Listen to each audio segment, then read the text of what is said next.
એની એક અમારે સૌરાષ્ટ્રની સત્ય ઘટના કહું સાહેબ. પ્રભાસ પાટણ સોમનાથ ન્યાનો એક વણકર, કઈ વાહની તો હતો નહીં, એટલે પગપાળા માધુપુર જાય ઘેડ ઉઘરાણી કરવા, વેજા વણવા દેવ હોય ને એની ઉઘરાણી કરવા. એમાં ગીર ખોરાસા આડું આવે ગામ, બનેલી હકીકત ત્યાંની છે. એટલે પાણી હેડે કુવારે કાંઠે બાયું પાણી ભરતી હતી ને, એને તરસ લાગી વણકરને હરિજનને. એટલે ત્યાં કુએ જઈને કીધું બેન તરસ લાગી, પાણી પીવું છે મારે.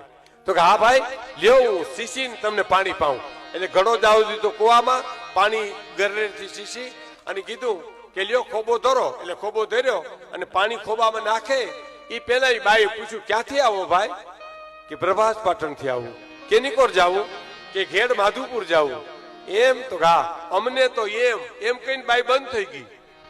સાંભળજો.